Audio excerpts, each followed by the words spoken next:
Yep, great. Okay. So maybe you can go ahead to make the introduction, and then we hopefully will find like feedback from our colleagues here to discuss things and try to explore the topic a bit deeper.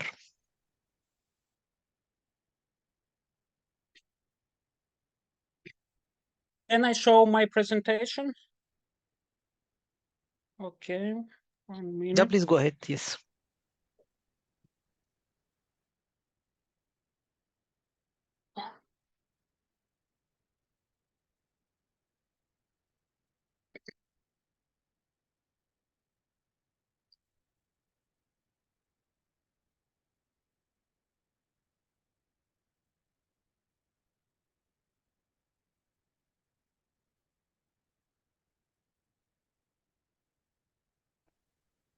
While the presentation is just being shared, I just wanted to check, is the audio any better now?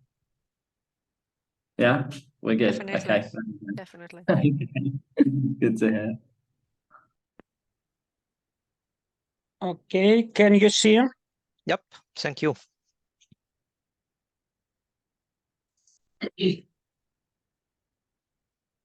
Oh, sorry, it's not mine, it's Rory. Sorry. I open mine.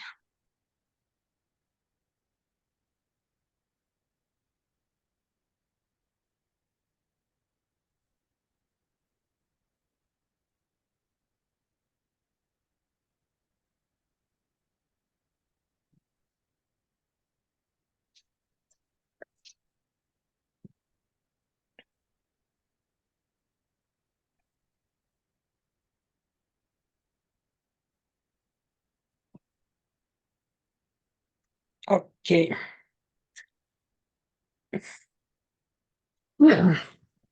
Okay, hello.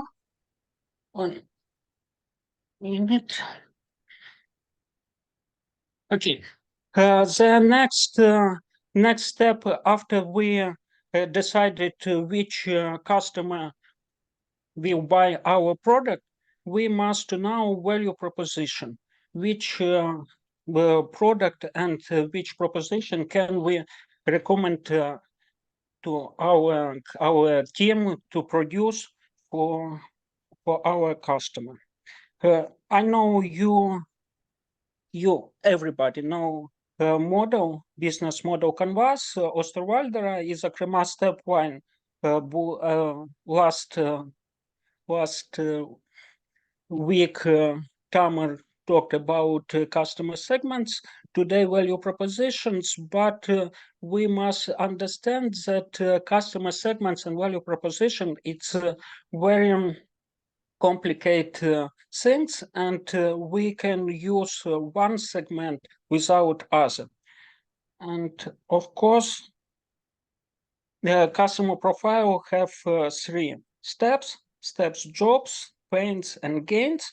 And value map, it's product and services, step pain relievers, and step chain creators. And we must have a lot of questions for our customer profile that understand which of them, which problem, which pain, and other things they have, that we can use this information that produce our some product with, or maybe not product, value proposition. Product and value, it's some different things, because value, it's more important things, because we must understand which profit, how our product have more value, more important for our customer. So maybe sorry for my presentation, because I don't know that I will be presentation something, and I try to remember what I recommend in my presentation, and maybe some problem for this. Yes, you have some challenge. I write this challenge for some teams who must decide which product they will be produced. And some recommendation was hypothetic construction, customer validation, iterative learnings. Some deliverables, initial hypothesis, customer insights, update value proposition canvas, customer segments, value proposition, customer jobs and pains and gains, products and services, channels, and some bonus. It's not very a lot of information about this topic, because when we prepare for this week, we think that teams must be preparing some materials, and today we discuss which is a decision, which they have some materials, some proposition, what doing and when doing and how doing. I don't know what I can say more. That's fine. Thank you very much for that. I think as the next step, it would be really helpful if I think going back to what was just mentioned there and how we were hoping to deliver the course going forwards is to have sort of a very high level of sort of students driving the sessions as well. And I know that a few of the students involved have already uploaded their initial versions of the participants have uploaded their business model canvases. Tamara, I think you started sharing your screen. Yes, I try to stop. Yeah. So it would be great if any of the participants were able to sort of give us a brief walkthrough of their initial thinking with their business model canvas, particularly on the value proposition side. But it would be interesting to sort of just hear that first overview across the whole canvas, if we have any volunteers.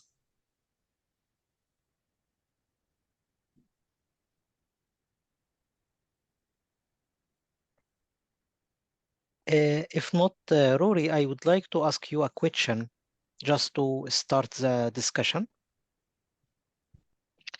Mainly about the customer segmentation and customer preparing the value proposition. So actually preparing the value proposition in a simple manner, just to involve the students or the colleagues with us. If you will open a restaurant, for example, how it will be different than the nearby restaurant. Why the customer will come to you to eat from your restaurant, not from the other one. Actually, I had a question, Rory, and that hopefully this will be useful for the other. What if our customer is at the same time a competitor for us? Like, for example, if I have an idea of a computer program, and I know this computer program or this software, I will sell it to these companies, so business to business. But I am aware that these companies, one of them or maybe several of them, have the ability to develop this program. So how I can approach them? So since we are at very early stage, and if I approach them and I informed them, I have this idea, I have this business idea, and they have the capacity to get the idea and do it. Do you think this is a risk, or there is a way to do it? It's an interesting question. I suppose the key thing to think about there is that if your business is inherently easy to copy, then it's probably not going to be a successful business. I think you as a founder, or your team, or the idea that you have, has to have a distinct competitive advantage that others will not be able to easily pick up on and develop themselves, if you're really expecting this to be able to sort of scale and become a significantly valued organization. So I think in terms of having your customers as competitors, if you're going to approach that, you need to be very clear on what your specific competitive advantage is, whether that's sort of if there's any proprietary technology that you have, and you're just sharing the output of that as opposed to what the inputs are, or if your technology or if your competitive advantage is in the people that you have within your company. And therefore, again, sort of that's where your ability to continue to develop and grow at a faster rate than those potential customers are able to do themselves. More importantly, I guess as well, in terms of just thinking through the bigger question, I think you also need to take the time at the outset of your venture. We discussed this last week as well, and it's tied to the venture proposition, to understand if those are in fact the right companies, sort of the right customers that you want to be marketing your solution to. If you think that they could be a threat to you, then maybe it's better to not engage with them. And there are so different elements you can take. Again, another thing just to bear in mind is, depending on what your competitive advantage is against those current customers, potential competitors, if your competitive advantage is something that could be protected through a patent or anything like that, that's another avenue that you could look to explore. Okay. So I think that's sort of on the second part of the question, on the kind of customer versus competitor. And then in terms of, I guess, responding to your first question, opening a new restaurant, how do you differentiate yourself, etc., through your value proposition? I think it's, again, tied to understanding exactly what it is that you think you can do better than the market. So it's identifying what is the market not doing, what's the gap, or what is the market not doing well. So again, it's identifying what that particular gap is. Tied to that, you can then have a think based on the service that you're potentially going to be offering, who your most appropriate target audience is. So often the best way to do that is create your sort of ideal customer. So personas are a really useful tool when you're thinking about approaching it in that sense. And I think I saw this in sort of the notes for this week's session. When you're thinking around sort of how to differentiate yourself from others, taking that user or customer driven approach is incredibly important. And I think you may have mentioned this in the last week's session, sort of most customer decisions, purchases, whatever they are driven by emotion as much as they are by logic. So when you're identifying your target audience and analyzing them and understanding them, thinking through what their needs are, what their pain points are, both from a practical and an emotional perspective, is really important. So I'd say the first step is to really understand what your product is, what you can actually deliver. Then you would want to focus on who that target audience actually is. You then want to understand, and I think this ties into your second question, based on the product that you have, the idea that you have, who else is doing something similar? So what's the competition landscape looking like at the moment? Because again, if you want customers to come to your restaurant, you need to do something that other restaurants aren't doing. You need to have something that sets you apart. In order to know what can set you apart and can stand as your competitive advantage, you need to know what the competition is doing. So a good way to think about it is do market research to understand what is best in class, in the topic area that your startup is focused on, and then how can you differentiate yourself from that existing market. By combining that sort of understanding of your target customer, what your competitors are doing, and the precise sort of differentiator, the real value of your product, you can start to understand what your unique value proposition is. And that's really this idea of the value proposition is understanding why your customers should come to your restaurant and not go anywhere else. And in the context of a restaurant, that could be based on the quality of the food, that could be based on the price, that could be based on the quality of service. People just go and have a great time, even if the food's not the best.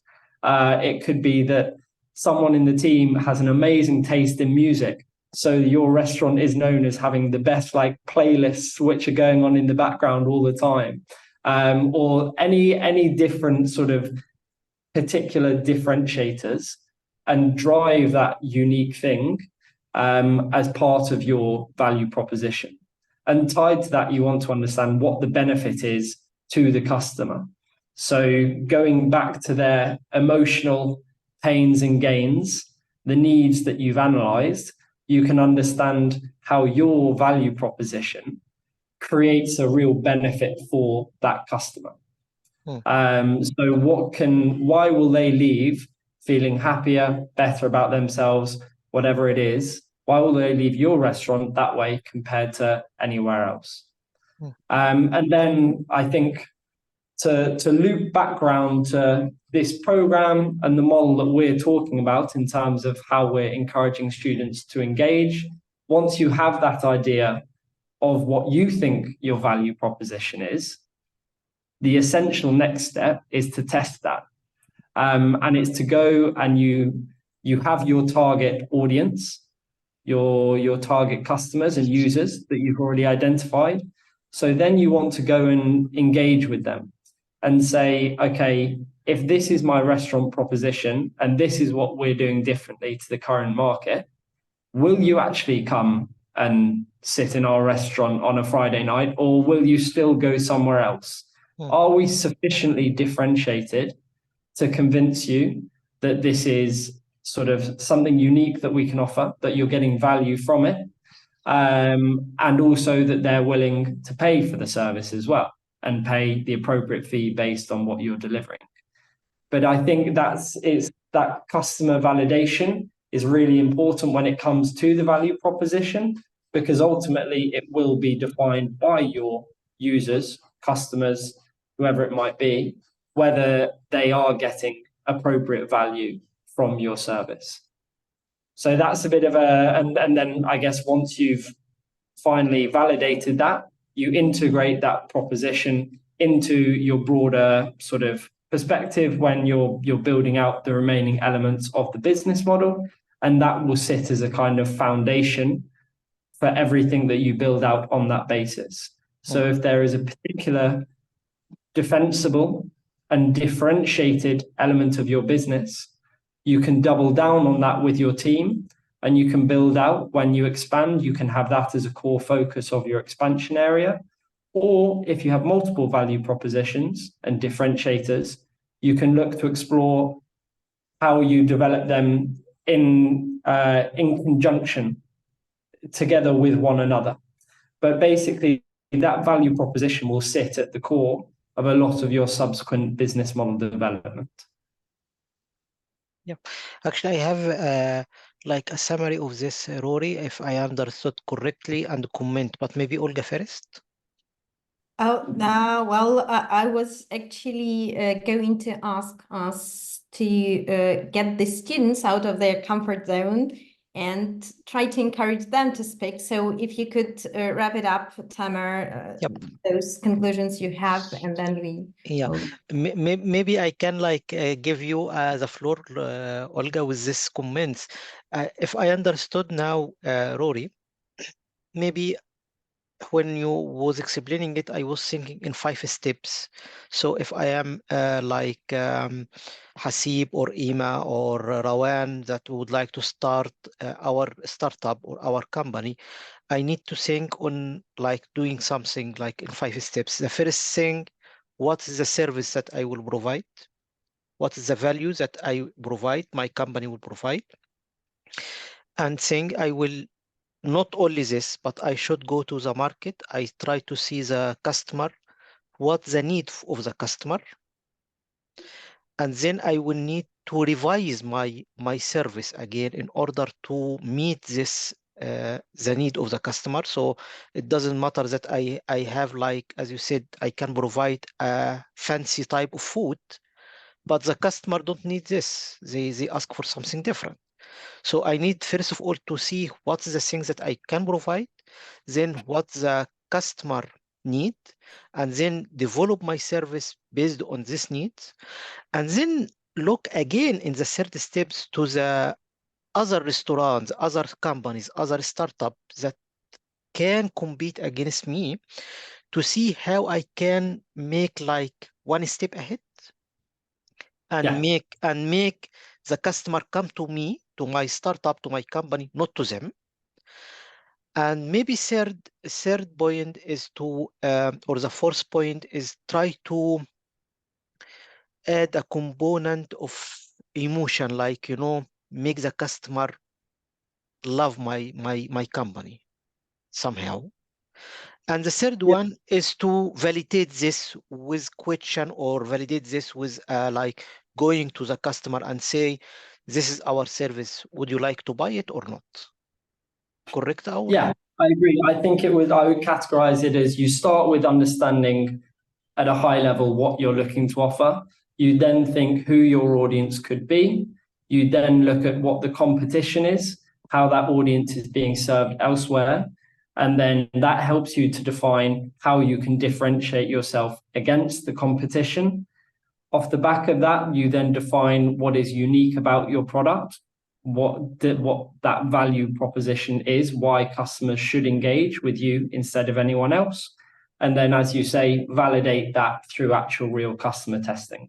Okay, and in this round, each step, I go again back to my product or my service or my idea, and start to modify it to meet the need of the customer. Over and over again and again and again. Yes. So it's exactly. And this is maybe a good message for our colleagues here.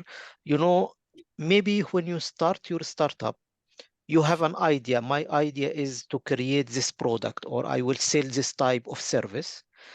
But when you start to develop your business model with this round, with this loop, you return back and fix it, return back and fix it. And then after a month or two, you will have a solid product that can really compete in the market.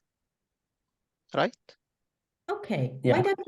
Why don't we ask the students which ideas they actually have and what product ideas they have to share with us? I'm sure they are much more difficult and complicated than the restaurants, and that would be a real challenge for all of us to help them with. I see some faces on the screen instead of the black rectangular, so probably you're willing to start sharing. Denise and Emma, or? Yeah, we can talk a little bit. Okay, perfect. The floor is yours. Yes, tusen tack, thank you. Yeah, maybe we can explain a little bit what our idea actually is, and then can give us some comments on that. Give some thoughts on that. Our idea is that we would like to help the kids in countries that cannot afford it so much, to help them get better in swimming. Like, swimming is one of the main causes of not swimming, but drowning is one of the main causes of death. I think right now it's at 1 in 3 or 1 in 4 kids that are dying are actually drowning in the world. And so it's quite a problem. And we were thinking in the different strategies to finance ourselves, basically, or to finance our company doing that. One obviously would be sponsoring, but that shouldn't be all. We were thinking, or my idea since university basically was that the school swimming in the countries is not led the best way. So it would be maybe necessary to be organized differently. In high income countries now. Exactly, Yeah. exactly. And if we could do that with our company, start small and try to increase our reach basically, and try to get some take some of the win that we make basically, and try to what do you say, try to profits. sponsor that, take some part of the profits and sponsor ourselves basically to support the swimming in countries that cannot afford it, in basically in the same way that we do it in the countries, in the rich income countries or high income countries. That would be amazing. The thing is, both I work and Emma's doing a PhD, so that's not so easy driving around maybe one country or several countries, driving around Europe and teach several teachers or schools, or even the whole how to say, municipalities. So we are thinking that we have to start small and have to try to do it as much as possible online, and try to get our first gain here basically, and sell this maybe to sports groups, sell courses to sports group at first, for example, for triathletes, and take the win that we can make there, can generate there, and sell also basically this emotional part that we have been talking about before. Because I guess if we can advertise a little bit that we want to do something good with the courses that we actually sell, not to just make money ourselves, but obviously to give something back, that would be amazing. Maybe this is a better strategy at first, until we actually have the capacity to do more than just online. Have the focus groups like the kids. Exactly. So first, like just provide online courses to adults, to swimmers and triathlonists, like you said, or triathletes. And then at some point, when we have the opportunity, then to teach actually kids, or have the focus groups, schools or municipalities or cities. Yes. That provide the school swimming. And one thing that we might focus on, I would not say a problem, it's rather a challenge. For example, I was talking already a little bit to people in charge in other countries, or for example in Germany and in Finland, and it, at least until now, everything is quite how to say, in the hands of the state. And this company, if we would say we try to help them as much as possible, that would mean we would be in charge, and that is not wanted so much. So for that, we would need to do a lot of work to also change a little bit the focus of the states. For example, in Norway, it happens more and more that actually the swimming pools themselves organize this school swimming, but not all of the swimming pools in Norway are actually in the hand of the state or of the commune. They are actually in sub companies, or maybe even private companies. So, for example, in some countries that changed already, but for example, in Germany, that's still, if you explain this to someone in charge, they will probably say, yeah, okay, but our teacher know, and I know they don't know how to teach swimming, for example. And swimming is, and this came from one of the teachers I had in school swimming here in Norway, told me, like, swimming is one of the few things that you learn in school that can prevent drowning, either yourself or can help someone else, like to save someone else. So it can prevent the death, and that's a thing that's, I think, quite valuable.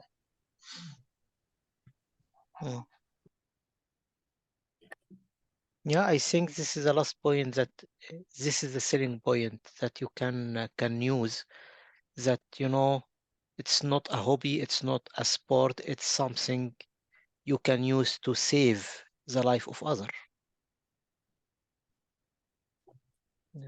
Yeah, I think my probably initial reaction, first of all, I think it's a really, really cool idea. I really like it. And I love the purpose that's involved with it.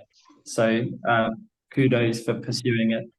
I think one thing which would be interesting to understand a little bit more, just to make sure I've got the idea clear, was that I think so the ultimate ambition is to be delivering swimming courses to young kids, children, etc., at an earlier age, if I'm not mistaken. Exactly. But in the meantime, you would start off with potentially the premise was that you would start off with experienced swimmers, triathletes, Exactly. etc. Those, okay. So this was Yeah. No, go on. Yeah, sorry. No, like I said, we want to teach kids in low-income countries that cannot afford. But exactly we would at least start by trying to generate some income with courses. With for example, triathletes, they are usually the people that are spending a little bit more money on courses because they want to learn swimming quick and well, basically. But then when we can get some income and some attention, maybe it would be nice if we could try to organize this also for the schools, for example, in Germany or in other European countries, because like I said, their focus is like rather that the teachers are teaching. Yeah, so if and we I can think support them.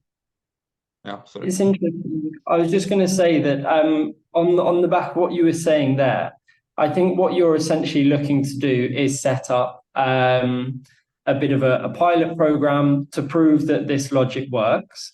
Yes. One approach, I think the key thing to understand here is sort of, I guess you have users and buyers as different target audiences. So your user of the service is going to be the child who's learning to swim. The buyer is not going to be the child because no one gets that much pocket money. It's understanding ultimately you need to make the product appealing to the user, but also you need a way of accessing that buyer. I think what you could, one way of approaching this could be, as you were saying, if you go through the triathlete courses, you could explore the idea of having sort of the prices in that subsidizing initial sort of, whether it's free courses or sort of really reduced cost courses for the children. I think an important thing, particularly as your ultimate aim will be to deliver these courses to young people, will be to sort of prove the business model and interest with the young people involved as well. So that's why I think if there's any way of sort of working with whether it is triathletes or whether it's directly with sort of pool owners, etc., to take some element to, you could possibly discuss a commercial arrangement with them where part of the course price is funneled directly to paying for facilities which are involved when it comes to actually delivering the class at a reduced cost for children. Could be one potential avenue. And then the other thing, just I guess, because I think your original question was on how to finance this, because this is ultimately, I suppose, a community-driven good at this stage. You could look into the possibility of sort of like public funding, grant funding, etc. Any pockets of sort of local community money. And you could sort of act, I guess, as the intermediary for a swimming pool centre who is, whether it's sort of the state-aimed good or private service, there are pots of sort of grant funding which are available for delivery of community activities. And you could use that to sort of, you could create a sort of proposal for any of these sort of like the buyers as such, to show that what you're delivering is a community good and therefore that could help them apply for particular funding, which could be used to deliver this as a pilot project, just to sort of get off the ground. Mm. And then the only other thing would just be like, in this process, I guess, you're probably, I think you said you're looking to deliver it in less developed countries. It's probably easiest to pilot in Norway. I'm assuming that's where you're based. So just to at least sort of show some kind of a model there that works, but to identify who your target countries would be. And I think just to do the background research to understand how similar or different those markets actually are. Because it might be the point that you said in Norway, there's predominantly state-owned pools, there are some private-owned pools, and you could find a model that particularly works for that context. But in a less developed country, it might be that they're all state-owned or all private-owned, and you need to understand which bits of that are applicable, and you can take forward the different context. So just making sure whilst you go for the pilot in the short term, you do keep the context of the bigger picture and the learnings you can take forward in mind. Yes. I think Olga and Thanks. Sophie Thank you. has comments. Maybe Olga. Now Sophia's first. Okay, Sophie. Hi, thanks, Olga. Just a comment on really drilling down what the problems you're solving, I think will be quite important here.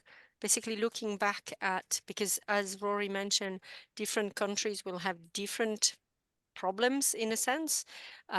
Each setup of teaching classes for swimming will be different. So are you solving a problem of like there is not enough teachers in the country, or there is not enough pools, or you need to look at the problems you're really solving for each one entity you're trying to access. That would be quite key. Also, I think you mentioned at some point that you will start with online courses. So I suspect you will develop a kind of program of activities. So again, for that program of activities, you might find that each target country has different needs. So yeah, I think starting with a pilot, so that you can demonstrate that you solve a problem, you have a good program of activities, and then it works, then you can maybe look at moving into other countries. Maybe I can comment on this, Sophie, just to follow up. I think what you are presenting now is sort of market segmentation. So if Emma and Dens will start with Norway, for example, or Scandinavian country, because they are almost same, they will solve a certain type of problem. But while if they are move a bit to Southern Europe or developing country, maybe they will start to focus on another type of problem. So it will be the same product, but they will sell different value proposition to the market there. You need to, I mean, for any product, anybody on that call, you really need to drill down what is the problem your customers have. If they don't have a problem, you might have a fancy product, something absolutely awesome, but they will not buy it because for them there's not a problem. And also, as Rory said, they don't buy a product because it's fancy or it's nice. They buy it because it fulfills a need, something they want to solve, something they need. Like I don't buy a mobile phone because it's pink. I buy it because it makes calls, or what is it they need. So I think if you drill down to the need and the problem you're solving for them, then you already have your value proposition that is more of an attractive proposition.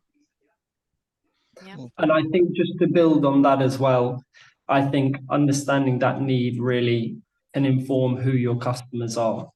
Because if you're seeing this as a commercial opportunity where you can charge high prices for lessons, then more commercially driven organizations will be interested in this. If you're seeing this as the ultimate goal is to prevent child death, prevent drowning, etc., then that's a whole different proposition that you're focusing on and purpose that you're delivering. And you can market that as a different need, sort of, it's not a commercial need of your buyer. It might be that there are some organizations out there who are looking to fulfill their sort of, whether it's ESG obligations, they're very purpose driven, etc. So understanding sort of, again, that point of tying the need to the customer type that you approach will also be a very important activity. Yes.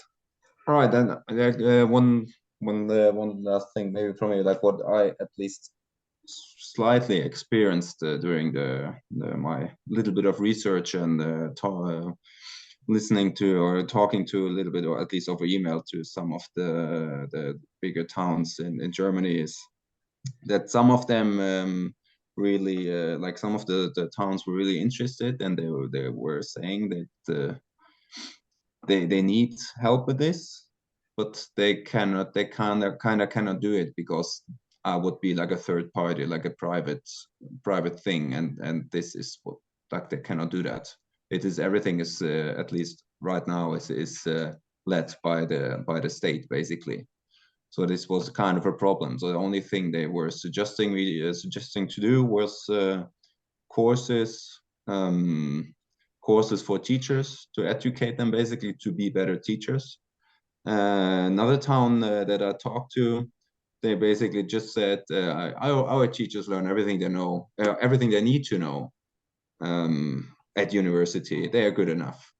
And at the same time, if you look at the numbers of drownings also in Germany, they're just going up and not going down, which is maybe also because we have more and more people coming to Germany. But at the same time, never know. Maybe it is because the quality of what's taught at the school is not good enough. Maybe it's probably it's also a mix of both, because more kids require maybe then more attention from teachers, and if there are not enough teachers, then it is a problem. Yeah, and I think that ties to Sophie's point, understanding exactly what the market, it's a little bit of a juggle. It's a very interesting. Yes, going back and forth. Yeah. Thanks, Dennis, for sharing this great idea. If you haven't had a chance to draft your first business model canvas yet and share it with us on the platform, I would highly recommend to do that, so that you could see this whole picture and see where the gaps are. We already know that some of them are within the target segments, and it's good to identify them all and see what their real needs are, and then somehow match them with the value propositions. This same request, let's say, is for all of you to draft your first business model canvases and upload them to the Cloudify platform for us to see, get a general idea, and comment on them next time we meet. And I think Rory and Tamar, hopefully you will agree to that we already have a good bunch of students willing to share their thoughts, and maybe next time it would be better to work within the breakout rooms so that more people could talk. I would really very much like to hear a couple of more presentations today. Maybe we could make it shorter a bit, to just get a general focus and leave the commenting to the next session. And while the second speaker is getting ready, Rory, could you please maybe share the link to the Excel file we prepared to collect the project ideas and the teams, so that we could get the general picture of the course and who is participating and who is going to develop what? Yes, I might ask if I might quickly send that in email to Tamar, because I'm doing this off my phone because my laptop stopped working. No problem. I think I have it from yesterday, Rory, so I can search. If it's on the email, if you could, that'd be amazing. Thank you. So I will search for it and I will post it here. Okay, so while Tamar is searching, any volunteers to share your brilliant ideas with us? I'm looking into the eyes of Marina. I'm not sure whether she's willing to speak, but that would be really great to hear what you have in mind. Okay, I can try, but today I have not been prepared. Yeah, but you because- do have your drafted business model canvas, so there is something to share. Yes, I will try to share because I don't remember where is my. I can share it on the screen if you need. Yes, please.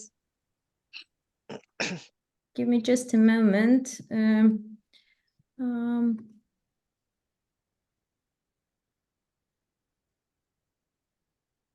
I just shared now the link on the comments. Okay, so here is Marina's home task done. Okay.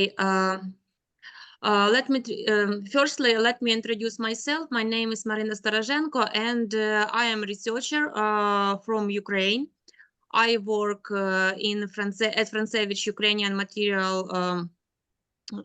Frantsevich Institute for Problems of Material Science, and as I am researcher in the field of material science, so idea of my project or startup is the production company focusing on the production of composite powders for thermal spraying technologies. As I said, I am from Ukraine, and as I know, there are very few such companies in Ukraine, and currently there is a problem with such powders for thermal spraying technologies. Because in Ukraine we have some aviation enterprises, many enterprises dealing with thermal spraying technologies, but currently such companies, as I know, talking and communicating with their representatives, use mainly the powders of European production, such companies as Erlikon Medco, Höganäs, and so on. But currently it's a problem because such powders are very expensive for Ukrainian enterprises, and the assortment of such powders in Ukraine is not enough, as I think. Mainly we use tungsten carbide based powders, but for aviation and space industry, such powders don't meet the requirements at high temperatures operation and so on. So my idea is to produce composite powders and to use the developments of our institute. So our customer, as I think it's Ukrainian companies working in space and aviation industry, for example, and also for companies producing such coatings for gas turbine production and for transport production on the repair enterprises. Our value propositions, it's for example high quality composite powders for thermal spraying, which allows to deposit protective coatings with excellent heat corrosion resistance. And we expect that such powders will be cheaper than the powders of other companies, because we are going to use raw materials also of Ukrainian production. It's about value proposition and our Thank customer you. segments. Great, thank you. Shortly. Perfect. I would maybe suggest, yeah, Tamer, you yeah, could. I have a very short comment, and I can say it because I know we are running over the time, and maybe we need one colleagues more to present. Why in your channel you just write your website, LinkedIn, and industry exhibition? So since you are selling your product to companies, maybe you will add here as well, like face-to-face meeting. You are going and speak with them in meetings in their companies and try to show them, this is my product, this is what the benefits that you will get out of it. Yes, of course, but I forget to note this, of course, because currently I have many contacts with such industrial companies such as Antonov aviation plant, Motor Sich plant, and yes. Good, super. Mhm. No comments, Olga. I would appreciate comments, but yeah, Yeah, maybe we can I get will think of get one more. some Yes, different format for that. yes. Any other volunteers? We do have 3 minutes left in the session, and while you are gathering all your courage, I would kindly ask all the Ukrainian participants to stay longer in the session and Tamer not to switch it off, for us to have a quick chat internally. Anyone willing to share? Yeah, Ola. Let me Yeah, I just saw the share hand. screen. Lost Here is to- business model. Okay. Okay, so is it Could you seen? please speak a little bit louder? So can you see the screen now? Yeah. Okay, thank you very much. So my name is Oleg Lesat. I'm from the Institute of Renewable Energy of the National Academy of Sciences of Ukraine. And my proposal for the startup is called Agrothermal Startup. The concept is to use horizontal high heat exchangers during in agribusiness. So the concept is that our key partners should be agricultural research institutes and heat pump developers, and the key activities should be centralized about the development of ground heat exchangers based on what kind of fields we have, on what kind of products we are expecting from them. As key resources, I have shown scientists, equipment, and agrarian field data in order to optimize those heat exchangers. Speaking about value proposition, it is the application of shallow geothermal energy exploration at crop cultivation fields, which can help to decrease the cost of heating in agricultural sector and save space. Speaking about possible customers, those are rural communities and agriculture sectors, and the kind of work, it requires a lot of cooperation with agrarian communities and business in order to know what kind of goals, kind of things can be achieved, and what customer thinks about the proposed solution in order to change it as our company's wishes. Okay, so I just made a rather short presentation. What are your thoughts? Perfect. Thank you, Oleg. Any comments from the team? Sorry, speaking, there is no team currently. I'm just only one. I mean, the team of the mentors. Yep. I'd be interested. I was just going to say it would be interesting on the premise of sort of the value proposition that we've discussed today to understand sort of what, in terms of, I've seen you've put in your customer segment, the rural communities and the agricultural sector. If there are sort of specific end users or customers that you had in mind there, and particularly it would be useful to understand, to validate the value proposition, what the particular, I guess, pain point that you're looking to solve is. Yeah, and there is also a suggestion of a potential customer from Sophie in the chat, so you can look. Okay, so should we end the session now, or? I don't know, maybe someone more, one startup more. Once again, the link Tamer sent in the chat is for you to complete, to put your ideas and projects in with the short description so that we could have this broader picture and review it before the next session. And it will also, just to say as well, what we'll look to do going forwards, depending on the number of teams, is that we'll have breakout sessions so that we can give teams more time to discuss their own ideas.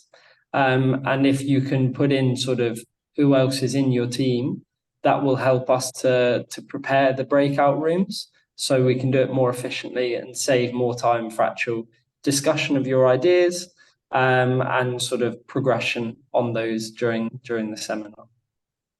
And for the next week, we are doing what? Which block of the canvas? So the next week, our focus is on, so it's tied to sort of that breakdown of customers, users, payers. And that's Varna will be sort of leading on that one.